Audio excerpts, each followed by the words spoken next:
সামনেই কিন্তু আমাদের রয়েছে এনটিপিসির পরীক্ষা, তার আগে রয়েছে আমাদের টেকনিশিয়ানের পরীক্ষা এবং তোমরা নিশ্চয়ই গ্রুপ ডির ফর্ম ফিল আপ করে ফেলেছো। তো সামনে আমাদের রেলওয়ের প্রচুর পরীক্ষা রয়েছে।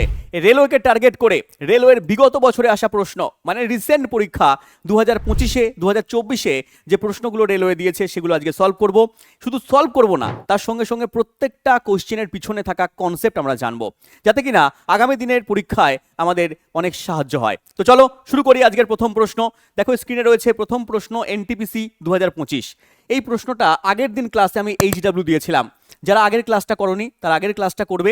তো চলো আজকে আমরা এই প্রশ্ন থেকে স্টার্ট করব। নিম্নলিখিতগুলোর মধ্যে কোনটা রাসায়নিক পরিবর্তনের এক্সাম্পল? রাসায়নিক পরিবর্তন কোনটা জানতে চেয়েছে। বলেছে কাগজ কাটা, কাঠ পোড়ানো, বরফ গলানো আর জল ফোটানো। এর মধ্যে রাসায়নিক পরিবর্তন হচ্ছে বাবা কাঠ পোড়ানো। স্যার কাঠ পোড়ানো রাসায়নিক পরিবর্তন কেন বলা হচ্ছে? দেখো একটু তোমাকে কনসেপ্ট বলে দিই। দেখো রাসায়নিক পরিবর্তন একটা হয় ভৌত পরিবর্তন। রাসায়নিক পরিবর্তন হচ্ছে সেই পরিবর্তন যেখানে পদার্থ নতুন ধর্মবিশিষ্ট পদার্থ তৈরি করে। নতুন ধর্মবিশিষ্ট পদার্থ পাওয়া যাচ্ছে, সেটা হচ্ছে রাসায়নিক পরিবর্তন, যেটাকে আগের অবস্থায় কোনো ক্রমেই ফিরিয়ে আনা যাবে না। আর ভৌত পরিবর্তন যেখানে পদার্থে শুধু অবস্থার পরিবর্তন হয়, শুধু ভৌত ধর্মের পরিবর্তন হয়, ভেতরের গঠনের অভ্যন্তরীণ গঠন রাসায়নিকভাবে কোনো পরিবর্তন হয় না, তাকে আমরা বলছি ভৌত পরিবর্তন। যেমন এখানে দেখো কাঠ পোড়ানো হচ্ছে। কাঠ পোড়ানো হলে এখানে উৎপন্ন হচ্ছে তাপ, এখানে উৎপন্ন হচ্ছে আলো, এখানে উৎপন্ন হচ্ছে কার্বন ছাই উৎপন্ন হচ্ছে। তাহলে এগুলো নতুন ধর্মবিশিষ্ট পদার্থ তৈরি হচ্ছে। এটা এই জন্য একে আমরা বলছি কি বাবা, একে বলছি আমরা রাসায়নিক পরিবর্তন। এছাড়াও দেখবে মরচে পড়া, মরচে যখন পড়ে লোহার উপরে, সেটা হচ্ছে রাসায়নিক পরিবর্তন। এখানে রাসায়নিকভাবে পরিবর্তিত হয়ে পুরো গঠন ধর্মের ভেতরের অন্তরের অভ্যন্তরীণ ধর্মের পরিবর্তন ঘটে যায়, এই জন্য এটা রাসায়নিক পরিবর্তন। কিন্তু দেখো এই মেল্টিং হচ্ছে, বরফ জলে পরিণত হচ্ছে, জল বাষ্পে পরিণত হচ্ছে, এগুলো হচ্ছে ভৌত ধর্মের পরিবর্তন হচ্ছে, শুধু অবস্থার পরিবর্তন হচ্ছে, অভ্যন্তরীণ গঠনের কোনো পরিবর্তন হচ্ছে না। এই জন্য এই পরিবর্তনগুলোকে আমরা কি বলি না ভৌত পরিবর্তন বলি। দেখো এখানে এক্সাম্পল দেওয়া ছিল কাগজ কাটা, শুধু কাগজ কাটা হলো, ওর ভৌত ধর্মের পরিবর্তন ঘটে গেল, ওর অভ্যন্তরীণ রাসায়নিক ধর্মের কোনো পরিবর্তন হলো না। এটা কি পরিবর্তন? এটা দাদা ভৌত পরিবর্তন। ঠিক আছে। যেমন বরফ গলানো হলো, বরফ গলানো হলে শুধুমাত্র ওর ভৌত অবস্থার পরিবর্তন হয়ে গেল, ও বরফ ছিল কঠিন হয়ে গেল তরল, ভৌত পরিবর্তন। যেমন জল ফোটানো, জল ফোটানো হলো বাষ্প হয়ে গেল, ভৌত পরিবর্তন হলো। ঠিক আছে। তাহলে এই পরিবর্তনগুলোকে আমরা ভৌত পরিবর্তন বলি। রাসায়নিক পরিবর্তন আশা করি মাথায় ঢুকলো। এই কনসেপ্ট তুমি জেনে গেলে, এই কনসেপ্ট তোমার মাথায় ঢুকে গেলে পারে এই টাইপের যত কোশ্চেন দেবে তুমি কিন্তু করতে পারবে যে কোনটা ভৌত পরিবর্তন বলে, কোনটাকে রাসায়নিক পরিবর্তন বলে। চলে এসো পরের প্রশ্ন। দেখো গ্রুপ ডি 2026-এ আসা প্রশ্ন, রিসেন্ট পরীক্ষা হয়েছে জানুয়ারি ফেব্রুয়ারিতে। সেই পরীক্ষায় দিয়েছে মানুষের হৃৎপিণ্ডের ডান অলিন্দে কি থাকে। মানুষের হৃৎপিণ্ডের ডান অলিন্দে কি থাকে? দিয়েছে বিশুদ্ধ রক্ত, অশুদ্ধ রক্ত, অক্সিজেন নাকি প্লাজমা। প্লাজমা মানে রক্তরস। চলো একটু কনসেপ্ট জেনে নিই, তারপর কোশ্চেনের অ্যান্সারটা আমরা করবো। এই হচ্ছে আমাদের হৃৎপিণ্ডের ছবি। এই হৃৎপিণ্ডের মধ্যে বাবা 4টে প্রকোষ্ঠ থাকে। কি কি 4টে প্রকোষ্ঠ? এই একটা প্রকোষ্ঠ যাকে আমরা বলি ডান অলিন্দ, এই একটা প্রকোষ্ঠ উল্টো দিকে থাকে যাকে আমরা বলি বাম অলিন্দ, নিচের দিকে প্রকোষ্ঠ পাওয়া যাচ্ছে, এই প্রকোষ্ঠকে আমরা বলছি ডান নিলয়, এবং এই সাইডেও আমার পাওয়া যাচ্ছে বাম নিলয়।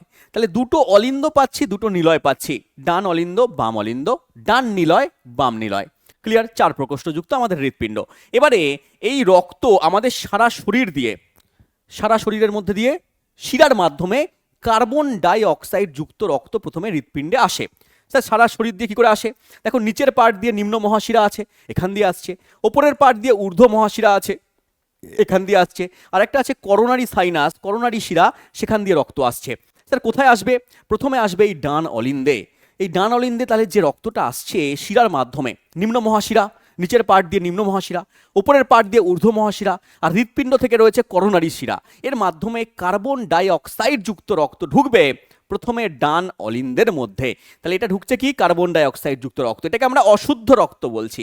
কেন বলছি? কারণ এই কার্বন ডাই অক্সাইডটাকে দেহ থেকে বাইরে পাঠাতে হবে। তারপরে এই ডান অলিন্দ থেকে রক্ত চলে আসবে ডান নিলয়ে। তাহলে ডান নিলয়ের মধ্যে রক্ত আসবে ওপর থেকে নিচে, এটাও হচ্ছে কার্বন ডাই অক্সাইড যুক্ত রক্ত আসবে। তারপরে এই ডান নিলয় থেকে চলে যাবে ফুসফুসীয় ধমনির মধ্যে দিয়ে। কোথায় যাবে না? ধমনির মধ্যে দিয়ে চলে যাবে আমাদের ফুসফুসে। দুটো ফুসফুস রয়েছে, দেখো ফুসফুসীয় ধমনি দুটো রয়েছে, দুটোর মধ্যে দিয়ে চলে যাবে ফুসফুসের মধ্যে। ফুসফুস কি করবে? কার্বন ডাই অক্সাইডটাকে নিয়ে নেবে, আয় আয় করে কার্বন ডাই অক্সাইডটাকে ও নিয়ে নেবে, নিয়ে বাইরে ছেড়ে দেবে। আর ফুসফুসের মধ্যে কি করবে, অক্সিজেন আমরা যে নিচ্ছি, আমরা যে প্রশ্বাস নিচ্ছি অক্সিজেনের মাধ্যমে, তো অক্সিজেন চলে যাবে ফুসফুস থেকে কোথায়, আবার রক্তের মধ্যে মিশে যাবে। তাহলে ফুসফুস কি করবে না, ফুসফুসে ধমনী থেকে কার্বন ডাই অক্সাইড নিয়ে নেবে, অক্সিজেন যোগ করবে, যোগ করে ফুসফুসীয় শিরাতে পাঠিয়ে দেবে। এই ফুসফুসীয় শিরা অক্সিজেন যুক্ত রক্তকে কি করবে না, পাঠিয়ে দেবে কোথায়, বাম অলিন্দে। তাহলে রক্ত হয়ে গেল শুদ্ধ, রক্ত কি হয়ে গেল, শুদ্ধ হয়ে গেল, অক্সিজেন যুক্ত রক্ত চলে এলো কোথায়, এলো না বাম অলিন্দে এলো, ফুসফুসীয় শিরার মাধ্যমে এলো, এবং সেখান থেকে চলে আসবে বাম নিলয়ে, বাম নিলয় থেকে চলে আসবে মহাধমনী পথে, এটা হচ্ছে মহাধমনী, এই মহাধমনী পথে চলে যাবে বাইরে, ধমনীর মধ্যে দিয়ে কোষে কোষে চলে যাবে অক্সিজেন যুক্ত রক্ত। এই হচ্ছে আমাদের টোটাল একটা কনসেপ্ট তোমাকে বললাম আমি। তাহলে এখানকার এই কনসেপ্ট দিয়ে এই প্রশ্নের উত্তর আমরা পেয়ে যাব। মানুষের হৃৎপিণ্ডের ডান অলিন্দে থাকে, ডান অলিন্দ কোনটা বাবা, একটু আগেই বললাম, ডান অলিন্দ হচ্ছে এটা যেখানে কার্বন ডাই অক্সাইড যুক্ত রক্ত আছে, যেখানে অশুদ্ধ রক্ত আছে। তাহলে অপশন বি কিন্তু আমাদের সঠিক উত্তর পেয়ে গেলাম। এরকমভাবে তোমাকে যদি কোশ্চেন করে, ডান অলিন্দ না বলে বললো ডান নিলয়ে কিরকম রক্ত আছে, ডান নিলয়ে কেমন রক্ত আছে, কার্বন ডাই অক্সাইড যুক্ত রক্তই আসছে এখানে, কার্বন ডাই অক্সাইড যুক্ত রক্ত বা অশুদ্ধ রক্ত। যদি জিজ্ঞেস করে বাম অলিন্দে, বাম অলিন্দে আসছে অক্সিজেন যুক্ত রক্ত, যদি বলে বাম নিলয়ে অক্সিজেন যুক্ত রক্ত। ক্লিয়ার? চলে এসো আমাদের পরের কোশ্চেনে। পরের প্রশ্ন দেওয়া আছে দেখো, আরআরবি টেকনিশিয়ান 2024 বলেছে একটি বস্তু 20 মিটার পার সেকেন্ড বেগে চলতে চলতে 5 সেকেন্ড পরে থেমে গেল, বস্তুর ত্বরণ কত হবে? দেখো যদি থেমে যায়, বস্তু যখন থেমে যাবে তখন তার অন্তিম বেগ 0 হবে এবং সে ত্বরণ নিয়ে চলবে না, সে মন্দন নিয়ে চলবে। এখানে ত্বরণ জানতে চেয়েছে, তাহলে ত্বরণ যখন জানতে চেয়েছে ত্বরণটা মাইনাসে হবে, কারণ মাইনাস ত্বরণ মানেই মন্দন। তাহলে এখান থেকে আমার একটা কনসেপ্ট এলো যে ত্বরণ যদি বলে আর বস্তু যদি থেমে যায়, তাহলে উত্তর আমার সবসময় নেগেটিভে হবে, পজিটিভে উত্তর হবে না, মানে প্রথম দুটো অপশন আমার বাদ চলে গেল। স্যার এরপরে আমরা কি করব? দেখো বস্তু চলছে 20 মিটার পার সেকেন্ড বেগে, 20 মিটার পার সেকেন্ড বেগে চলছে, মানে ওর ইউ দেওয়া আছে, ইউ মানে 20 মিটার পার সেকেন্ড। স্যার বুঝলাম। আর লাস্টে থেমে গেল, লাস্টে যদি থেমে যায় তাহলে লাস্টে কোনো বেগ থাকবে না, অন্তিম বেগকে আমরা ভি বলি, এই ভি এর মান 0 metre per second, 0 metre per second হয়ে যাবে। সময় স্যার কত লাগছে? সময় টি ইকুয়াল টু 5 সেকেন্ড সময় লাগছে। বার করতে হবে ত্বরণ, বার করতে হবে আমার ত্বরণ এর মান। স্যার আমরা একটা ফর্মুলা জানি, V equal to U plus at, V equal to U plus at, এটা জানে আমাদের সকল বেটি। দেখো V equal to U plus at, মানগুলো বসিয়ে দাও। স্যার ইউ এর মান 0, ভি এর মান 0, ইউ এর মান কত দেওয়া আছে স্যার 20 দেওয়া আছে, প্লাস এর মান আমি জানি না, এর মান আমার জানা নেই, টি এর মান দেওয়া আছে 5, তো 5 বসিয়ে দিলে স্যার 20টা যদি এ পাশে আসে -20 হয়ে যায়, a ইন্টু 5 থাকে পড়ে, 5টাকে গুণ আছে, চলে এসো নিচে নিয়ে, তাহলে -20/5 ইকুয়ালস টু a, তাহলে কাটা যায়, কাটা গেলে পরে হয়ে যাচ্ছে 4, তাহলে এর মান পেয়ে যাচ্ছি -4। ত্বরণের একক হচ্ছে এসআইতে মিটার পার সেকেন্ড স্কোয়ার, তাহলে 4 মিটার পার সেকেন্ড স্কোয়ার হয়ে যাচ্ছে -a। উত্তর হবে আমার অপশন নাম্বার সি। কিন্তু যদি এখানে বলে দিত মন্দন কত হবে, মন্দন টার্ম দিয়ে দিল মন্দন, তাহলে মন্দন আমার হতো কত, শুধু 4। মন্দন বললে 4 হতো, কারণ ওখানে বলেই দিয়েছে মন্দন মানে ওর বেগ কমছে, ওর বেগ হ্রাস পাচ্ছে। যদি বলে দিয়েছে ত্বরণ, তাই জন্য আমার উত্তর হচ্ছে -এ হবে। ক্লিয়ার? Concept clear? চলে এসো পরের কোশ্চেনে। দেখো আরআরবি গ্রুপ ডি 2026-এ আরেকটা প্রশ্ন দিয়েছে, এখানে বলেছে যদি 5 কেজি ভরের একটা বস্তুকে 10 মিটার s-2 মানে 10 মিটার পার সেকেন্ড স্কোয়ার ত্বরণে চলছে, তাহলে F1 বলের প্রয়োজন হয়। আমরা জানি formula, F equals to ma হয়, ফোর্সকে দেয়, ফোর্স মা দেয়, মা তোমাদেরকে বলে ভাই কাজ কর, বাবা উঠে পড়, বাবা খেয়ে নে, আমাদেরকে মা ফোর্স দেয়, এই জন্য ফোর্সের ফর্মুলা হচ্ছে ma, m মানে বস্তুর ভর আর a মানে হচ্ছে ত্বরণ। তাহলে এখানে দেওয়া আছে F1 দিচ্ছে ফোর্স, এখানে বস্তুর ভর হচ্ছে 5 কেজি, বসিয়ে দাও 5, এখানে বসিয়ে দাও 10, এর মান দেওয়া আছে 10 মিটার পার সেকেন্ড স্কোয়ার, তাহলে বসিয়ে দিলে 10, 5 10 50, এসআই একক কি হচ্ছে নিউটন হয়ে যাচ্ছে, কারণ এসআইতে দেওয়া আছে কেজি, এসআইতে দেওয়া আছে মিটার পার সেকেন্ড স্কোয়ার। তাহলে এখানে আমরা পেয়ে যাচ্ছি F1 বলের মান 50 নিউটন। আরেকটা বলেছে, এখানে বলেছে 10 কেজি ভরের বস্তু রয়েছে, তাহলে ভর দেওয়া আছে এখানে 10 কেজি, একটি বস্তুকে 12 মিটার পার সেকেন্ড স্কোয়ার ত্বরণে ত্বরান্বিত করতে গেলে এখানে F2 বল লাগে, তাহলে F2 এর মান কত হবে বাবা, F2 ইকুয়ালস টু ফর্মুলা দেবে আবার ma, এখানে m মানে 10, m মানে 10, এখানে এসে বস, এখানে দেওয়া আছে এর মান 12, এখানে এসে বসো, তাহলে এখানে 12 10 120 নিউটন। এবার তুমি আমাকে বলো F1 এর মান 50 পাচ্ছ, F2 এর মান 120 পাচ্ছ, কে বড় কে ছোট, কে বড় কে ছোট? তাহলে উত্তর কি হবে? উত্তর হচ্ছে F2 বড়, F2 বড় আর F1 ছোট। এদিকে হাঁ করা চিহ্ন আছে, তাহলে এই পাশটা বড় হয়। দেখো, জলের দরে ফলের রসের মতো প্রশ্ন, যদি তুমি কনসেপ্ট জানো, যদি তুমি ফর্মুলা জানো, কিন্তু যদি তুমি না জানো, তাহলে এত বড় প্রশ্ন দেখে এইগুলো অপশান দেখে তুমি ঘাবড়ে চলে যাবে, স্কিপ করে দিয়ে চলে যাবে। কিন্তু যে এই কোশ্চেনের অ্যান্সার করবে, সে কি করবে? বাজিমাত করবে, সেই নাম্বার পেয়ে যাবে, সে চাকরি নিয়ে বেরিয়ে চলে যাবে। তুমি হাঁ করে দেখতে থাকবে, বাবা সহজ প্রশ্ন করে যাবে, আর ও বেটা হচ্ছে তোমার চাকরি নিয়ে বেরিয়ে যাবে। সহজ প্রশ্ন আসবে, সহজ প্রশ্ন তুমিও পারবে, সহজ প্রশ্ন তোমার বন্ধুরাও পারবে, কিন্তু কঠিন প্রশ্ন যখন আসবে, তখন তুমি যদি না পারো, তখন তোমার বন্ধুরা পেয়ে চাকরি পেয়ে বেরিয়ে চলে যাবে। এই জন্য বারবার বলি, কনসেপ্ট পড়ো, কনসেপ্ট পড়ো, concept now, concept is power. Concept যদি ভালো করে পড়ে থাকো, তাহলে ছেলেপেলেটা কমন পাচ্ছে, 24-25খানা অ্যান্সার করছে, তুমিও পারবে 24-25 অ্যান্সার করতে। এখন থেকে প্রিপারেশন শুরু করো, এবং যদি প্রিপারেশন করতে চাও আমাদের সঙ্গে, তাহলে যুক্ত হবে ইও স্টাডি অ্যাপের মধ্যে। কারণ ইও স্টাডি অ্যাপের মধ্যে আমাদের রেলওয়ের ব্যাচ শুরু হয়েছে, গ্রুপ ডি এর ব্যাচ শুরু হয়েছে, রেলওয়ে গ্রুপ ডির জন্য প্রিপারেশন চলছে। তুমি শুরু করতে পারো রেলওয়ে গ্রুপ ডির ব্যাচ, বা যদি ভাবো স্যার আমি এসএসসির জন্য প্রিপারেশন করবো, বা রেলওয়ের অন্য পরীক্ষার জন্য প্রিপারেশন করবো, তাহলে তুমি ফাউন্ডেশন ব্যাচ নিয়ে নেবে, railway foundation, SSC foundation, police foundation. বা তুমি যদি ভাবো সাবজেক্ট ওয়াইজ পড়বে, তাহলে আমার সায়েন্সের ক্লাস রয়েছে, সায়েন্স থেকে 25 নাম্বার থাকে গ্রুপ ডিতে, সায়েন্সের ব্যাচ তুমি নিতে পারো, বা পার্টিকুলার ম্যাথ রিজনিংয়ের ব্যাচও তুমি কিন্তু জয়েন করতে পারো। আর যদি ভাবো স্যার আমি এসএসসি, আমি রেলওয়ে, আমি পুলিশ, সবার পরীক্ষা দিতে চাই, তাহলে তোমার জন্য রয়েছে কম্বো। তোমার বেস্ট অপশন হচ্ছে কম্বো 6.0, জয়েন করে নাও। এখনও দেরি হয়নি, ভালো করে প্রিপারেশন শুরু করে দাও, এখনও সময় আছে, পরের পরীক্ষার জন্য সময় আছে, শুরু করে দাও। কিন্তু এনটিপিসির পরীক্ষা সামনে আছে, এনটিপিসি টেকনিশিয়ানের জন্য আর সময় নেই। তো এনটিপিসি টেকনিশিয়ান বাদ দিয়ে পরের গ্রুপ ডি, পরের বার এসএসসির পরীক্ষা, পরে আবার এনটিপিসির ফর্ম বেরোবে, পরে আবার তোমার এএলপি টেকনিশিয়ানের ফর্ম বেরোবে 2026-এ। এটা 25-এর পরীক্ষা হচ্ছে, 26-এর জন্য ফর্ম বেরোবে। তার জন্য কিন্তু এখন থেকে প্রিপারেশন শুরু করো, নাহলে কিন্তু পরে গিয়ে হাউতাস করে লাভ নেই। ঠিক আছে, এই তুমি সুযোগ সুবিধা পাবে, একবার দেখে নেবে, ছোটবেলার ঘাটতি পূরণ করতে পারবে। লাইভ ক্লাস এখানে হবে, তার সঙ্গে সঙ্গে রেকর্ডেড থাকবে ক্লাসগুলোকে, তুমি যতবার খুশি দেখতে পারবে, যতদিন কোর্সের ভ্যালিডিটি থাকবে। তার সঙ্গে একজন তোমার ডাউট সলভের টিচার ওখানে দিয়ে দেওয়া হবে। তোমার কোনো ডাউট হলে তুমি পাঠিয়ে দেবে হোয়াটসঅ্যাপে, 24 ঘন্টার মধ্যে তোমাকে উত্তর দেবে। কন্ট্যাক্ট নাম্বার দেখতে পাচ্ছ স্ক্রিনে, কন্ট্যাক্ট নাম্বারে তুমি আরও বিস্তারিত জানার জন্য কল করে নেবে।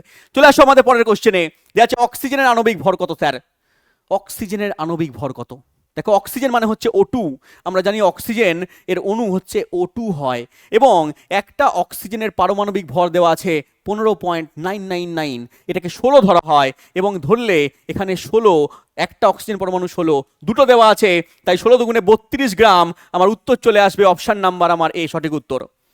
এরকম টাইপের কোশ্চেন দিয়েছে পরীক্ষা, যদি তুমি না জানো করতে পারবে না। যেমন কার্বন ডাইঅক্সাইড, পরীক্ষা দিয়ে দিচ্ছে কার্বন ডাইঅক্সাইডের আণবিক ভর কত, বা 1 গ্রাম অণু কার্বন ডাইঅক্সাইড মানে কত গ্রাম।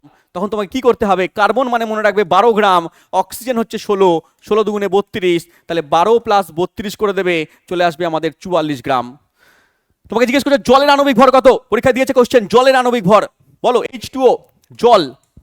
জানতে গেলে তোমাকে জানতে হবে H, হাইড্রোজেনের আণবিক ভর কত। হাইড্রোজেনের মনে রাখবে একটা হাইড্রোজেন পরমাণুর ভর হচ্ছে 1 গ্রাম, আর দুটো দেওয়া আছে, তাহলে 2 × 1 করে দিলে, প্লাস অক্সিজেন 16 গ্রাম, তাহলে 2 × 2 আর 16 মিলিয়ে 18 গ্রাম হয়ে যাচ্ছে আমার সঠিক উত্তর। এরকমভাবে তোমাকে আণবিক ভর বার করতে হয়। ক্লাসের মধ্যে পুরো কনসেপ্ট সহকারে, পুরো আমি ডিটেলসে শেখাই, ছেলেপুলেরা এইসব কোশ্চেন জলের দরে ফলের রস তুড়ি মেরে উড়িয়ে দেয়। নেক্সট কোশ্চেনে চলে এসো, দেওয়া আছে কোন রক্ত গ্রুপকে ইউনিভার্সাল ডোনার বলা হয়? সার্বজনীন দাতা কাকে বলা হয়? বাংলায় কি বলি আমরা? সার্বজনীন দাতা, যার রক্ত সবাইকে তুমি দিতে পারবে, সবাইকে দিতে পারবে। কোন গ্রুপের রক্ত? স্যার ও গ্রুপের রক্তকে সার্বজনীন দাতা বলা হচ্ছে। একদম, ও গ্রুপের রক্তকে সার্বজনীন দাতা বলা হয়। কিন্তু যদি পরীক্ষায় ও পজিটিভ আর ও নেগেটিভ দুটোই থাকে, ও পজিটিভও দিল ও নেগেটিভও দিল, তুমি কাকে বলবে সার্বজনীন দাতা? তখন তোমাকে বলতে হবে ও নেগেটিভকে বলা হচ্ছে সার্বজনীন দাতা। কারণ যখন রক্ত দেবে তখন রক্ত কমবে, যে ব্যক্তি দিচ্ছে তার দেহে রক্ত কমছে, নেগেটিভ হয়ে যাচ্ছে, তাহলে মাইনাস হচ্ছে। আর সার্বজনীন একটা আছে গ্রহিতা, ইউনিভার্সাল রিসিভার। ইউনিভার্সাল রিসিভার কাকে বলা হচ্ছে? এবি গ্রুপের রক্তকে।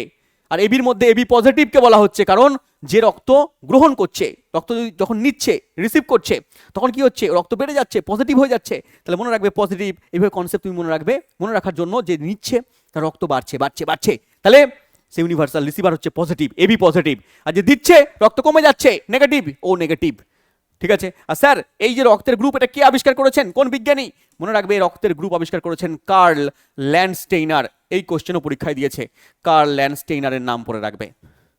এবং এই যে রক্তের গ্রুপ, এই রক্তের গ্রুপকে আমরা এবিও রক্তের গ্রুপ পদ্ধতি বলি। এবিও পদ্ধতি কেন বলি স্যার? মোট 4 রকমের রক্তের গ্রুপ আছে, একটা হচ্ছে এ, একটা হচ্ছে বি, একটা হচ্ছে এবি, একটা হচ্ছে ও।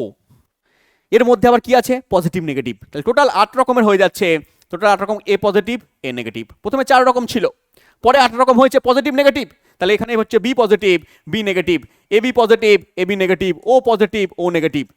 স্যার পজিটিভ নেগেটিভ হচ্ছে কি করে? পজিটিভ নেগেটিভ হচ্ছে রক্তের আরেকটা ফ্যাক্টর আছে, যে ফ্যাক্টরটা আবিষ্কার করেছেন কার্ল ল্যান্ডস্টেইনার, আরএইচ ফ্যাক্টর।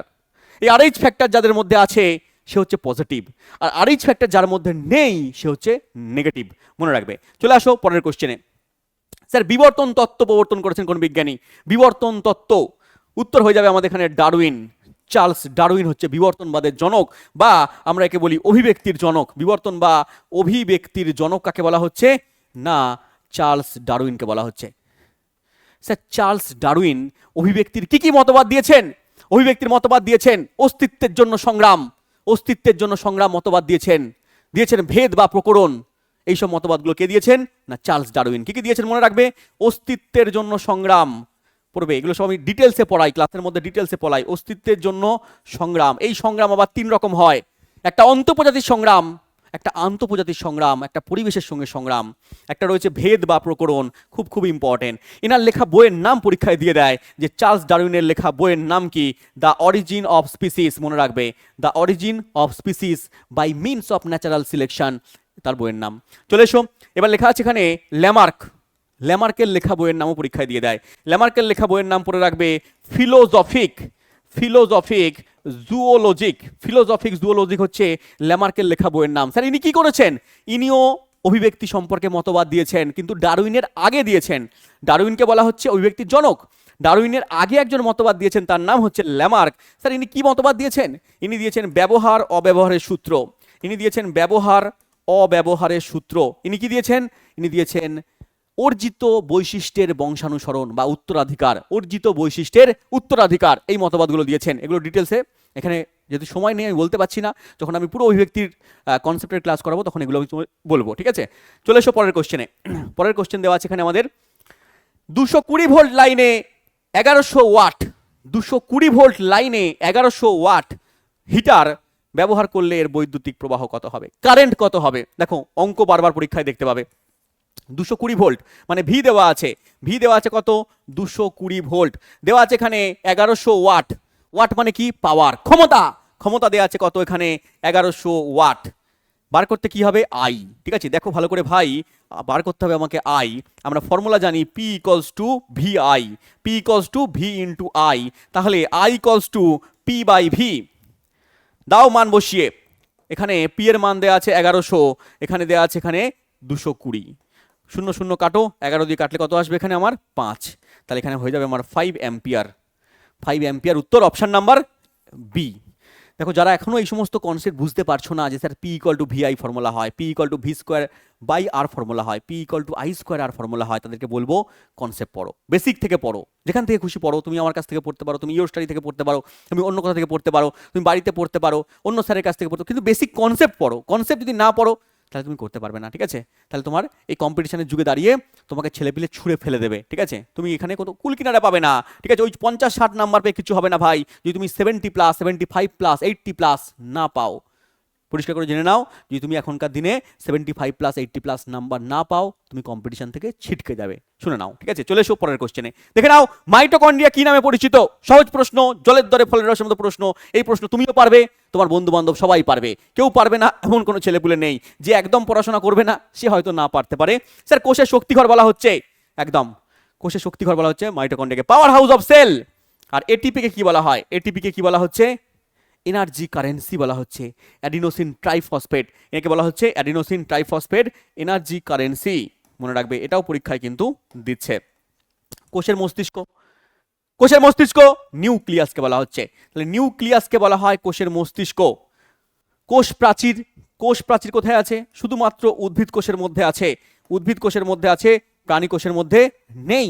কিছু ব্যাকটেরিয়ার কোষের মধ্যে আছে, কিছু সায়ানো ব্যাকটেরিয়ার কোষের মধ্যে আছে, কিন্তু প্রাণী কোষের মধ্যে কোষ প্রাচীর পাওয়া যায় না, এটাও মনে রাখবে, ঠিক আছে? চলে এসো পরের কোশ্চেনে। দেয়া আছে নিম্নলিখিত কোনটি ধাতব পরিবাহীর রোধকে বৃদ্ধি করে? ধাতব পরিবাহীর রোধ রেজিস্ট্যান্সকে বৃদ্ধি করছে কে? দেখো লেখা আছে পরিবাহীর মধ্যে দিয়ে প্রবাহিত তড়িৎ প্রবাহ কমানো। তড়িৎ প্রবাহকে যদি কমিয়ে দাও তাহলে কি এখানে রোধ বৃদ্ধি পায়? না, বৃদ্ধি পায় না। স্যার এর দৈর্ঘ্য কমানো, যদি তুমি দৈর্ঘ্যকে কমিয়ে দাও তাহলে কি বৃদ্ধি পাবে? না, বৃদ্ধি পাবে না। কেন পাবে না, আসছি তার কনসেপ্টেও।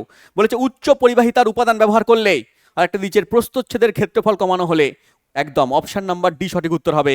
উচ্চ পরিবাহিতা ব্যবহার করলে হবে না, এখানে দেওয়া আছে ক্ষেত্রফল যদি কমানো হয় তাহলে এর রোধ বৃদ্ধি পাবে। স্যার কি করে বৃদ্ধি পাবে, চলে এসো কনসেপ্টে। দেখো একটা ফর্মুলা আছে, R equals to rho L by A. বলে এগুলো কে, দেখো রো মানে হচ্ছে রোধাঙ্ক, রো মানে হচ্ছে পরিবাহীর রোধাঙ্ক, এটা কনস্ট্যান্ট থাকে। তামার ক্ষেত্রে আলাদা, সেটা তামার ছোট ছোট হোক তামা বড় হোক, ঠিক আছে, তামার দৈর্ঘ্য ছোট হোক তামার দৈর্ঘ্য বড় হোক, লোহার দৈর্ঘ্য ছোট হোক লোহার দৈর্ঘ্য বড় হোক, তাহলে লোহার ক্ষেত্রে রোধাঙ্ক একই হবে, হ্যাঁ, তামার ক্ষেত্রে একই হবে, অ্যালুমিনিয়ামের ক্ষেত্রে একই হবে। তাহলে প্রত্যেকটা ধাতুর আলাদা আলাদা আলাদা রোধাঙ্ক আছে, তাহলে রোধাঙ্ক মোটামুটি কনস্ট্যান্ট। স্যার এল কি, এল মানে হচ্ছে পরিবাহীর লেন্থ, দৈর্ঘ্য, কতটা দৈর্ঘ্য আছে। আর এ মানে কি, এ মানে হচ্ছে পরিবাহীর প্রস্থচ্ছেদের ক্ষেত্রফল, এই প্রস্থচ্ছেদের ক্ষেত্রফলটাকে আমরা এ বলি। এবং দেখো এখানে ভালো করে আর প্রপোর্শনাল টু এল আছে, মানে দৈর্ঘ্য যদি বেড়ে যায় তাহলে রোধ বাড়বে, দৈর্ঘ্য যদি কমে যায় তাহলে রোধ কমবে। কিন্তু এখানে বলেছিল যে দৈর্ঘ্য যদি কমানো হয় তাহলে কি রোধ বাড়বে, ওই জন্য বলেছিলাম দৈর্ঘ্য কমানো হলে রোধ বাড়বে না, রোধ কমে যাবে। অপশনটা ভুল ছিল। এখানে দেখো লেখা আছে আরেকটা, এখান দিয়ে পেয়ে যাচ্ছি R equals to rho L by A থেকে এ নিচে আছে, তাহলে আর প্রপোর্শনাল টু 1/a, তার মানে প্রস্থচ্ছেদের ক্ষেত্রফলের সঙ্গে ব্যস্তানুপাতিক। 1/a মানে ব্যস্তানুপাতিক, আর ব্যস্তানুপাতিক মানে যদি একটা কমে অন্যটা বাড়বে। তার মানে যদি প্রস্থচ্ছেদের ক্ষেত্রফল কমে তাহলে রোধ বাড়বে, আর যদি প্রস্থচ্ছেদের ক্ষেত্রফল বাড়ে তাহলে রোধ কমবে। তাই এখানে আমাকে অপশনে দিয়েছিল এর প্রস্থচ্ছেদের ক্ষেত্রফল কমানো হলো, তার মানে রোধ কি হবে, বাড়বে। তাহলে অপশন ডি আমার সঠিক উত্তর পড়ে রাখবে। চলে এসো পরের কোশ্চেনে। দেওয়া আছে তড়িৎচালক বল ইএমএফ এর একক কি। তড়িৎচালক বলের একক মনে রাখবে কি হবে বাবা, ভোল্ট। অপশন নাম্বার বি সঠিক উত্তর। যেমন দেখো ব্যাটারি, ব্যাটারির মধ্যে যে শক্তি সঞ্চয় করা আছে সেটাই তো আমরা ইলেকট্রিক্যাল শক্তি রূপে পাই। তাহলে এর ভেতরে যে শক্তি সঞ্চয় করা আছে, যে এর ভেতরে তড়িৎচালক বল ইএমএফ ইলেকট্রোমোটিভ ফোর্স দেওয়া আছে, রাসায়নিক শক্তি রূপে দেওয়া আছে। কি শক্তি রূপে দেওয়া আছে, রাসায়নিক শক্তি রূপে স্টোর করে দেওয়া আছে, ওটাই হচ্ছে ওর ইএমএফ। আমরা ওই জন্য বলি না 1.5 ভোল্টের ব্যাটারি, কি বলি আমরা 1.5 ভোল্টের ব্যাটারি বলি, ঠিক আছে, আমরা বলি 20 ভোল্টের ব্যাটারি, 10 ভোল্টের ব্যাটারি, 5 ভোল্টের ব্যাটারি। তাহলে 5 ভোল্ট হচ্ছে ইএমএফ ইলেকট্রোমোটিভ ফোর্স, তাহলে ওর একক হচ্ছে ভোল্ট মনে রাখবে। স্যার বিভব প্রভেদের একক তো ভোল্ট, একদম বিভব প্রভেদের এককও কিন্তু ভোল্ট, এটাও তোমরা মনে রাখবে। এবং অ্যাম্পিয়ার, অ্যাম্পিয়ার হচ্ছে তড়িৎ প্রবাহ মাত্রা, ইলেকট্রিক কারেন্টের একক হচ্ছে অ্যাম্পিয়ার, তড়িৎ প্রবাহ মাত্রা। আর সেকেন্ড তোমরা জানো সময়ের একক, নিউটন তোমরা জানো বলের একক। চলে এসো নেক্সট কোশ্চেন। দেওয়া আছে পরের প্রশ্ন দেখে নাও। বলেছে কোন মৌলের ইলেকট্রন বিন্যাস, কোন মৌলের ইলেকট্রন বিন্যাস 2, 8 আর 7, 2, 8 আর 7 কোন মৌলের ইলেকট্রন বিন্যাস। কোথা থেকে কোশ্চেন করেছে বুঝতে পারছো, কোন পরীক্ষা দিয়েছে, এনটিপিসি 2025 চাবুক প্রশ্ন। এই সমস্ত প্রশ্ন যদি পড়তে চাও, করতে চাও, সঠিক উত্তর করতে চাও, তাহলে কনসেপ্ট জানতে হবে। আর নাহলে আন্দাজে ঠিক করবে স্যার, ঠিক আছে, ইন্টু মিন্টু চিন্টু, ঠিক আছে, অপশন হয়ে গেল আমাদের পিন্টু, ঠিক আছে, এরকম দিয়ে দেবে, ভুল হয়ে যাবে, এটা হবে না, ঠিক আছে। তাহলে এখানে কি করতে হবে, এখানে তোমাকে জানতে হবে কনসেপ্ট যে 2, 8, 7 কার ইলেকট্রন বিন্যাস, ঠিক আছে। এই 2 মানে হচ্ছে কে কক্ষপথের ইলেকট্রন দুটো, এই 8 মানে হচ্ছে কে এর পরে আসে এল, ঠিক আছে, এল কক্ষপথে তোমার 8টা ইলেকট্রন, এই 7 মানে হচ্ছে কে এল এম কক্ষপথে হচ্ছে 7টা ইলেকট্রন। ইলেকট্রন বিন্যাস তোমাকে জানতে হবে। এই ইলেকট্রন বিন্যাস সম্পন্ন মৌলের নাম হচ্ছে এখানে ক্লোরিন। ছবি তুমি দেখতে পাচ্ছ, ক্লোরিন হচ্ছে 2, 8, 7। এরকম যদি তোমাকে পরীক্ষায় দিয়ে দেয় যে বলো অ্যালুমিনিয়াম, ঠিক আছে, অ্যালুমিনিয়ামের ইলেকট্রন বিন্যাস কি হবে, তাহলে কি আসবে এখানে, চলে এসো। অ্যালুমিনিয়াম দেখো 2, 8, 3 দেওয়া আছে। যেমন প্রথম কক্ষপথে কে কক্ষপথে 2টো ইলেকট্রন, কে কক্ষে দেখে নাও 2টো ইলেকট্রন আছে, পরেরটা এল কক্ষে 8টা ইলেকট্রন, ঠিক আছে, পরেরটা হচ্ছে এম কক্ষে 3টে ইলেকট্রন। স্যার এগুলো বুঝবো কি করে যে কার 2, 8, 1 আছে, কার 2, 8, 7 আছে, কার 2, 8, 3 আছে, কার 2, 8 আছে, কার 2, 7 আছে, কি করে বুঝবো স্যার? তার জন্য তোমাকে পারমাণবিক সংখ্যা পড়তে হবে। পারমাণবিক সংখ্যা চার্ট দিয়ে দিয়েছি, ভালো করে দেখো, তোমাদের জন্য এত কষ্ট করে চার্ট নিয়ে চলে এসেছি। প্রথম 30খানা মৌল, 30খানা মৌলের নাম দেওয়া আছে। হাইড্রোজেন 1 পারমাণবিক সংখ্যা, ইলেকট্রন সংখ্যা 1, কে কক্ষে 1টা ইলেকট্রন। এখানে হিলিয়াম, হিলিয়ামের ক্ষেত্রে 2টো ইলেকট্রন, কে কক্ষে 2টো ইলেকট্রন। তারপর পারমাণবিক সংখ্যা 3, 3টে ইলেকট্রন। লিথিয়াম 3টে ইলেকট্রন, কে কক্ষে 2টো ইলেকট্রন, এল কক্ষে চলে যাবে 1টা ইলেকট্রন, কারণ এখানে 2টো সম্পূর্ণ হয়ে গেলে পরেরটায় হচ্ছে তোমার চলে যায় 1টা 2টো 3টে করে যাবে, ঠিক আছে। 2n² ফর্মুলা, প্রথম কক্ষে 2টো থাকবে, দ্বিতীয় কক্ষে 8টা থাকবে, তৃতীয় কক্ষে সর্বাধিক 18টা থাকবে, ঠিক আছে, এরকম করে করে যাবে। কিন্তু শেষ কক্ষে 8টার বেশি থাকবে না, শেষ কক্ষে 8টার বেশি থাকবে না। এরকম ভাবে যার ইলেকট্রন সংখ্যা 4, পারমাণবিক সংখ্যা 4, তার কে কক্ষে 2টো, এল কক্ষে 2টো। এরকম করে তোমাকে নামগুলো পড়ে রাখতে হবে, প্রথম 30খানা অন্তত পড়ে রাখতেই হবে, কারণ ডাইরেক্ট পরীক্ষায় কোশ্চেন দিচ্ছে এবং তার ইলেকট্রন বিন্যাস এবার ঘুরিয়ে কোশ্চেন করতে পারে পরীক্ষা এক্সামিনার, যে বলো ক্লোরিনের ইলেকট্রন বিন্যাস কত হবে। অপশন দিয়ে দেবে 4টে, 2, 8, 7, 2 8 1 2 8 5 2 8 6, ঠিক আছে? তাহলে এরকমভাবে যখন কোশ্চেন দেবে তখন তোমার কনসেপ্ট আরও ধারালো করতে হবে, জানতে হবে, ঠিক আছে? যে হচ্ছে তোমার আচ্ছা ক্লোরিন মানে 17 লেখা আছে, 17 মানে প্রথম কক্ষে 2টো, পরেরটা 8টা, পরেরটায় 7টা পড়তে হবে, ঠিক আছে? চলে এসো, স্ক্রিনশট তুলে নেবে, একবার দেখে নেবে 30খানা মৌল। চলে এসো পরের কোশ্চেনে। পরের কোশ্চেন চলে এসো, দেওয়া আছে দেখো কোন ঘটনাটি তারার ঝলকানির কারণ। তারারা যে ঝলঝল করে, ঠিক আছে, মিটমিট করে, এর কারণ কি? এর কারণ হচ্ছে, মনে রাখবে, বায়ুমণ্ডলীয় প্রতিসরণ। বায়ুমণ্ডলীয় প্রতিসরণ। স্যার কিভাবে হচ্ছে বায়ুমণ্ডলীয় প্রতিসরণ বলুন? দেখো বায়ুমণ্ডলীয় প্রতিসরণ কেমন হয়, চলে এসো কনসেপ্ট সহকারে দেখিয়ে দিই। দেখো এইখানে আমরা দেখতে পাচ্ছি যে পৃথিবীতে আলো আসে। কোথা থেকে আলো আসে? স্যার সূর্য থেকে আলো আসে। তাহলে সূর্য থেকে যখন পৃথিবীতে আলো আসছে, আসার পরে পৃথিবীর মধ্যে বিভিন্ন বায়ুমণ্ডলের স্তর আছে। বায়ুমণ্ডলের স্তর আছে ট্রোপোস্ফিয়ার, মেসোস্ফিয়ার, স্ট্র্যাটোস্ফিয়ার, আগে স্ট্র্যাটোস্ফিয়ার হবে, পরে মেসোস্ফিয়ার, থার্মোস্ফিয়ার, আয়নোস্ফিয়ার, বিভিন্ন স্তর আছে। আর প্রত্যেকটা স্তরের ঘনত্ব হয় আলাদা আলাদা। এই প্রত্যেকটা স্তরের ঘনত্ব আলাদা আলাদা হওয়ার জন্য যখন সূর্য থেকে আলোক রশ্মি আসে, এই পৃথিবী যখন এই বায়ুমণ্ডলের মধ্যে প্রবেশ করে, তখন তাদের গতিপথ চেঞ্জ হয়ে যায়। কারণ সাদা রঙের মধ্যে বিভিন্ন বর্ণের আলো আছে, বিভিন্ন বর্ণের মধ্যে তাদের বিভিন্ন গতিবেগ আছে, তরঙ্গ দৈর্ঘ্য আলাদা আলাদা আছে। সেই জন্য এই সমস্ত রশ্মিগুলো কি হয়, এঁকে বেঁকে যায়, টেরে বেঁকে যায়। টেরে বেঁকে গিয়ে কি হয়, আমাদের চোখে যখন আসে আমরা তখন দেখি ও মিটমিট করছে, ও জলজল করছে, ও ঝলকাচ্ছে। এই সমস্ত জিনিসপত্র আমাদের চোখে দেখতে পাই, কিন্তু অ্যাকচুয়ালি তারা ঝলকায় না। অ্যাকচুয়ালি তারা এই সাদা আলো পাঠাচ্ছে। পৃথিবীর বাইরে গেলে পরে দেখতে পাবো ওরা চুপচাপ দাঁড়িয়ে আছে, সাদা আলো পাঠিয়ে যাচ্ছে। কিন্তু যখনই পৃথিবীর বায়ুমণ্ডলের মধ্যে দিয়ে আসছে, তখনই তাদের প্রতিসরণ ঘটে যাচ্ছে বিভিন্ন মাধ্যমের মধ্যে দিয়ে।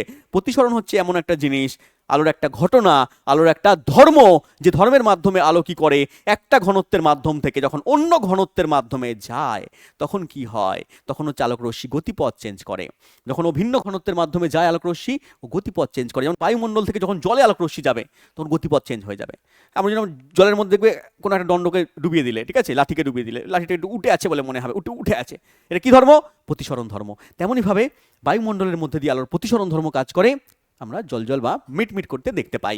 চলে এসো পরের কোশ্চেনে। বলেছে মিওসিসের সময় একটি কোষ বিভক্ত হয়ে ড্যাশ নতুন কোষ তৈরি করে। দেখো মিওসিস হচ্ছে একটা কোষ বিভাজন পদ্ধতি। যে কোষ বিভাজন পদ্ধতিতে কি ঘটে, চলো একবার দেখে নিই, তারপরে আমরা কোশ্চেনের অ্যান্সার করব। মিওসিস কোষ বিভাজন পদ্ধতিতে মনে করো এই যে কোষের মধ্যে এখানে 4টে কি আছে, 4টে আমাদের এখানে ক্রোমোজোম আছে। কি আছে? ক্রোমোজোম। এই যে কোষের মধ্যে ক্রোমোজোম পাওয়া যায় নিউক্লিয়াসে, এই ক্রোমোজোম কি হয়ে যায়, মিওসিস কোষ বিভাজনের প্রথম হাফে, ফার্স্ট হাফ, ঠিক আছে, 20 ওভারের খেলা, 10 ওভার 10 ওভার। প্রথম 10 ওভারে কি হবে, প্রথম 10 ওভারে টুকুর টুকুর হবে, পরের 10 ওভারে কি হবে, টুকুর টুকুর হবে, মার হবে, ঠিক আছে, টি20 খেলা। তাহলে এখানে কি রয়েছে, এখানে হচ্ছে প্রথম যে ফার্স্ট হাফ হচ্ছে, সে ফার্স্ট হাফে হ্রাস হয়ে যাবে, 2টো কোষ তৈরি হবে। একটা কোষ থেকে যখন 2টো কোষ তৈরি হবে, এর ক্রোমোজোম সংখ্যা হাফ হাফ হয়ে যাবে। 2n সংখ্যক ক্রোমোজোম থাকলে nn হয়ে যাবে, 4টে থাকলে 2টো হয়ে যাবে। প্রথম হাফ এরকম হয়ে গেল। পরের হাফ কি হবে, পরের হাফে হচ্ছে সমবিভাজন ঘটবে। এই একটা থেকে সমসংখ্যক ক্রোমোজোম বিশিষ্ট 2টো কোষ তৈরি হবে। এখান থেকেও আমাদের 2টো কোষ তৈরি হবে।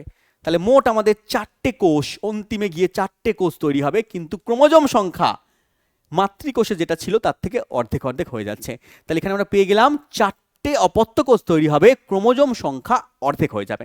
এই জন্য মিওসিসকে আমরা হ্রাস বিভাজন বলে থাকি। প্রথম হাফটাকে হ্রাস বিভাজন, পরেরটাকে আমরা সমবিভাজন বলে থাকি। স্যার কোথায় ঘটে এগুলো, কোথায় ঘটে?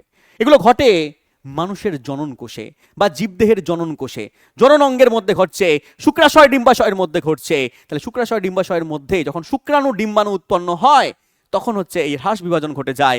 এই জন্য যখন সন্তান সন্ততি জন্ম নেয়, তখন কি হয়, পিতার থেকে শুক্রাণু আসে, মাতার থেকে ডিম্বাণু আসে, পিতার থেকে অর্ধেক ক্রোমোজোম বিশিষ্ট শুক্রাণু, মাতার থেকে অর্ধেক ক্রোমোজোম বিশিষ্ট ডিম্বাণু চলে আসে, এসে আবার কি করে, আবার হচ্ছে পূর্ণ সংখ্যায় ক্রোমোজোম তৈরি করে। যেমন মানুষের ক্ষেত্রে 46টা ক্রোমোজোম পাওয়া যায়। 46টা ক্রোমোজোমের মধ্যে শুক্রাণুর মধ্যে থাকে 23খানা ক্রোমোজোম, আর ডিম্বাণুর মধ্যে থাকে 23খানা ক্রোমোজোম। হাফ হয়ে যাচ্ছে, তখন ঘটে মিওসিস বিভাজন। এবার এই 23খানা ক্রোমোজোম শুক্রাণু, 23খানা ক্রোমোজোম ডিম্বাণু মিলে আবার 46টা ক্রোমোজোম তৈরি করে নেয়, তখন তৈরি হয়ে যায় জাইগোট, সেখান থেকে হয়ে যায় ভ্রূণ, সেখান থেকে উৎপন্ন হয়, সেখান থেকে তৈরি হয় নতুন সন্তান সন্ততি। তাহলে এই কনসেপ্ট সহকারে আমি পড়াই আরো ডিটেলসে। তাহলে এই অবধি আশা করি বোঝা গেল। আমাদের কোশ্চেনের অ্যান্সার এখান থেকে আমরা পেয়ে যাবো। তাহলে কতগুলো নতুন কোষ তৈরি হচ্ছে? 4টে। Option D. চলে এসো পরের কোশ্চেনে। দেখো দেওয়া আছে একটি লেন্সের ফোকাস দৈর্ঘ্য -20 সেন্টিমিটার, একটা লেন্সের ফোকাস দৈর্ঘ্য দেওয়া আছে -20 সেন্টিমিটার। এখান থেকে তুমি বুঝতে পারবে লেন্সটা উত্তল হবে, অবতল হবে, নাকি সমতল হবে, নাকি দ্বি উত্তল হবে, কি হবে?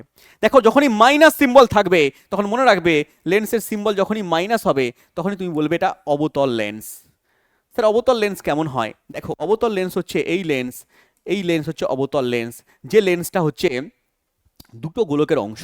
দেখো এটাকে কমপ্লিট করলে একটা গোলক পাচ্ছ, এটাকে কমপ্লিট করলে একটা গোলক পাচ্ছ, তাহলে দুটো গোলকের অংশ, কিন্তু এর মাঝখানটা কি সরু, দুপ্রান্ত কি দুপ্রান্ত হচ্ছে চওড়া। এই লেন্সকে বলি আমরা অবতল লেন্স। আর যে লেন্স কি হয় মাঝখানটা মোটা আর দুপ্রান্ত সরু তাকে বলি আমরা উত্তল লেন্স। এই উত্তল লেন্সে যদি চশমা ইউজ করো তাহলে তোমার পজিটিভে আসবে, আর এখানে অবতল লেন্সের চশমা হচ্ছে মাইনাসে আসবে। ফোকাস দৈর্ঘ্য এখানে কি আসবে মাইনাসে আসবে, এবং এখানে ফোকাস দৈর্ঘ্য হচ্ছে পজিটিভে আসবে। স্যার ফোকাস দৈর্ঘ্য আর লেন্সের ক্ষমতার মধ্যে সম্পর্ক কি? মনে রাখবে P = 1/f। এফ মানে হচ্ছে ফোকাস দৈর্ঘ্য, পি মানে হচ্ছে লেন্সের ক্ষমতা। চলে আসো পরের কোশ্চেনে।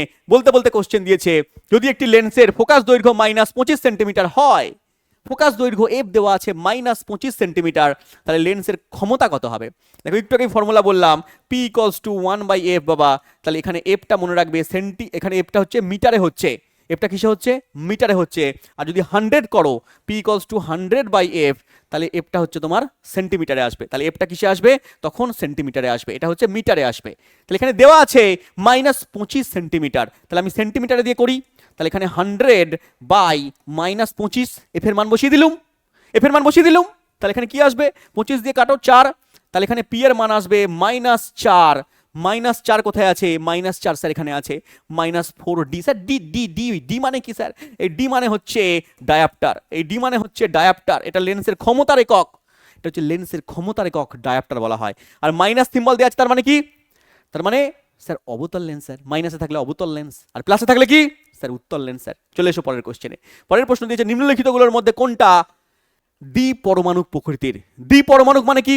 মানে দুটো পরমাণু নিয়ে অণু তৈরি হবে, ঠিক আছে? যেমন এখানে দেওয়া আছে দেখো হিলিয়াম, অক্সিজেন, আর্গন, ফসফরাস। উত্তর হচ্ছে অক্সিজেন। দেখো অক্সিজেনের পরমাণু মনে হচ্ছে ও হচ্ছে অক্সিজেনের পরমাণু, ঠিক আছে? এটা হচ্ছে পরমাণু। আর অক্সিজেনের অণু কি হবে? অণু হচ্ছে O2 হবে।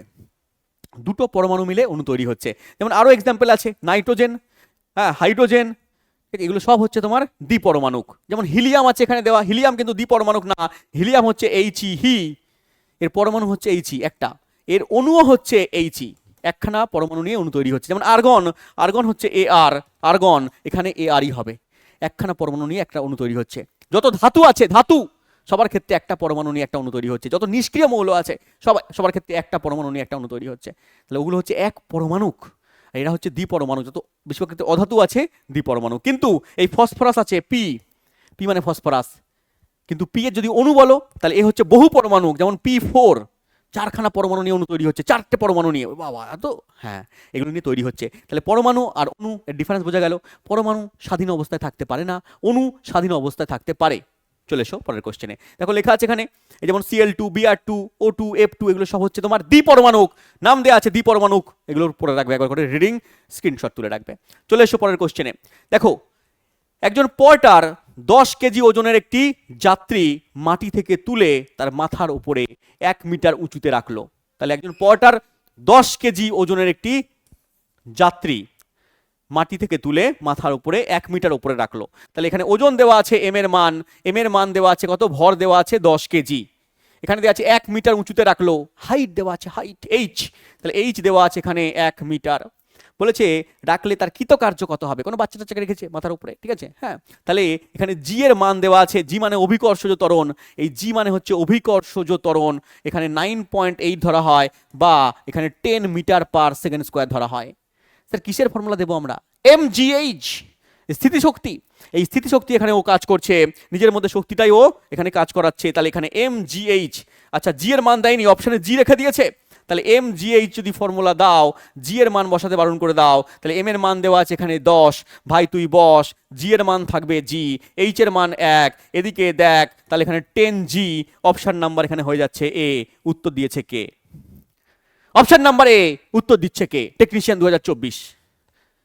ক্লিয়ার? এই টাইপের প্রশ্ন আজকালকার দিনে আসছে। আর যদি তোমাকে অপশানে দেওয়া থাকতো জি এর মান দিয়ে, তাহলে 9.8 দিয়ে গুণ করতে, বা 9.8 দিয়ে না দিলে 10 দিয়ে দেখে দিতে, 10 দিয়ে গুণ করে অপশানে চলে আসতো। কারণ রেলওয়ে অনেক ক্ষেত্রে কি করে, 10 দিয়ে দেয় অপশানে, 10 দিয়ে গুণ করে, বেশি খাটনি করে না, 10 10 100 বসিয়ে দেয়। ঠিক আছে, চলে এসো পরের কোশ্চেনে। দেওয়া আছে পিএইচ ইকুয়ালস টু 3 হলে দ্রবণটা কেমন হবে?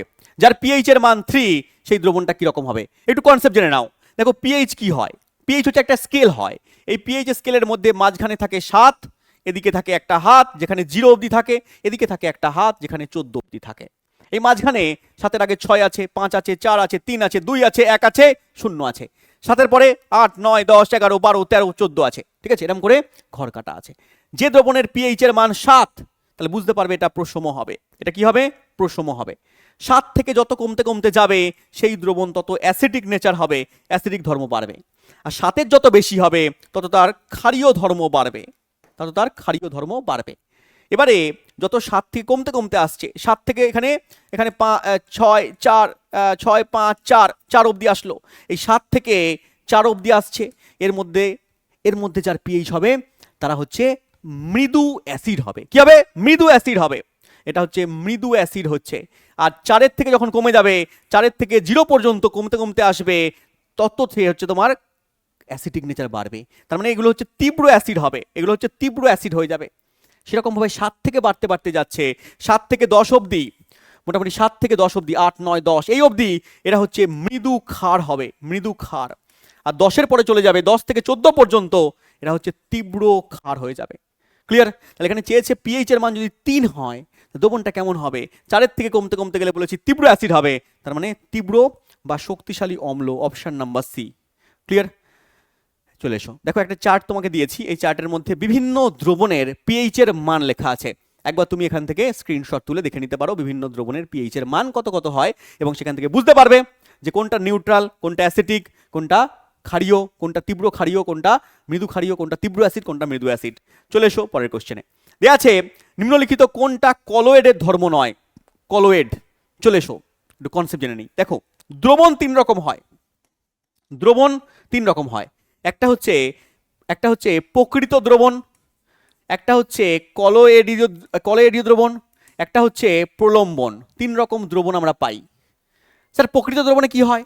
প্রকৃত দ্রবণের ক্ষেত্রে দ্রাবের কণার ব্যাস 10⁻⁻7 সেন্টিমিটার বা তার কম হয়। এটা হচ্ছে দ্রাব কণার ব্যাস। স্যার বুঝলাম না, এক্সাম্পল দিয়ে বলুন।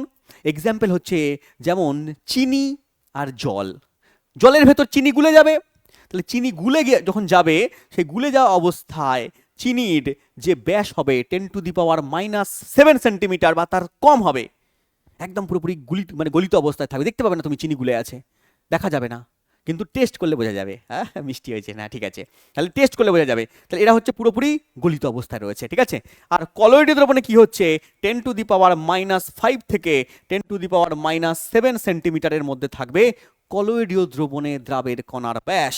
যেমন রক্ত, যেমন দুধ, এগুলো হচ্ছে সব ভাতের ফ্যান, এগুলো সব কলোয়েডীয় দ্রবণ। ওখানে তুমি দেখতে পাবে যে কণা ঘোরাঘুরি করছে, ঘুরি করছে। ঠিক আছে, হ্যাঁ একটুখানি মাইক্রোস্কোপ যন্ত্র দিয়ে দেখলে, ঠিক আছে, আতস কাজ দিয়ে দেখলে দেখা যাবে ঘোরাঘুরি, ভাতের ফ্যানে দেখতে পাবে। ঠিক আছে, রক্তের মধ্যে তুমি দেখতে পাবে। তাহলে এগুলো হচ্ছে কণাগুলো ঘুরে বেড়াবে ইতস্ততভাবে, পুরোপুরি গুলে যাবে না। এটা হচ্ছে কলোয়েডীয় দ্রবণ। আর প্রলম্বনে কি হবে? প্রলম্বনে 10⁻⁻5 সেন্টিমিটার বা তার বেশি হচ্ছে ব্যাস হবে। এখানে দ্রাবের কণাগুলো ঘুরে বেড়াবে, তুমি দেখতেই পাবে। তার সঙ্গে সঙ্গে কিছুক্ষণ পরে দ্রবণটা থিতিয়ে পড়বে। যেমন কাদা গোলা জল, বালি গোলা জল, হ্যাঁ চকের গুঁড়ো জল। তাহলে এগুলো হচ্ছে ঘুরে বেড়াবে, কিছুক্ষণ বাদে গিয়ে থিতিয়েও পড়বে, প্রলম্বন, অস্থায়ী হবে। তাহলে এখানে এটা আমরা পেয়ে গেলাম। দেখো প্রকৃত দ্রবণ, কলোয়েডীয় দ্রবণ আর হচ্ছে প্রলম্বন। এবারে আমরা কোশ্চেনে চলে আসি। স্যার বলেছে কলোয়েডীয় দ্রবণের ধর্ম নয়। কলোয়েডকে ছাঁকনি দিয়ে পৃথক করা যায় না। তুমি ছাঁকনি দিয়ে পৃথক করা যাবে না। ঠিক আছে, এটা বলেছে। পরেরটা বলেছে কলোয়েড একটা সমসত্ব মিশ্রণ। একদম ঠিক বলেছে, কলোয়েড একটা সমসত্ব মিশ্রণ। কলোয়েডকে ছাঁকনি দিয়ে তুমি পৃথক করতে পারবে না। তুমি দুধকে ছাঁকনি দিয়ে পৃথক করতে পারবে? দুধের ভেতরে কোনো কণা আছে, স্টার্চের কণা আছে, পারবে না। ঠিক আছে, তাহলে এটা ঠিক বলেছে। কলোয়েডের কণাগুলো স্থির থাকে না যখন সেগুলো বিঘ্নিত করা হয় না। ঠিক আছে, কলোয়েডের কণাগুলো কখনো স্থির থাকে না। ভাতের ফেনা ভেতরে কলোয়েডগুলো সবসময় চলাচল করছে, রক্তের ভেতরে কণিকা চলাচল, দুধের ভেতরে কণিকা চলাচল করছে, সবসময় চলছে। তাহলে এটা ঠিক বলেছে। কিন্তু এটা ভুল বলেছে, এরা অসমসত্ব মিশ্রণ, এটা ভুল বলেছে। কখনোই এরা অসমসত্ব হয় না, এরা সমসত্ব, সবদিকে সমান ঘনত্ব থাকে, সবদিকে সমান ঘনত্ব থাকে, এটা ভুল বলেছে। অপশন নাম্বার 3 আমার এখানে ঠিক উত্তর। নেক্সট কোশ্চেনে চলে এসো। বলেছে স্যার বেশিরভাগ কোষীয় প্রক্রিয়ার জন্য এনার্জি কারেন্সি কাকে বলে?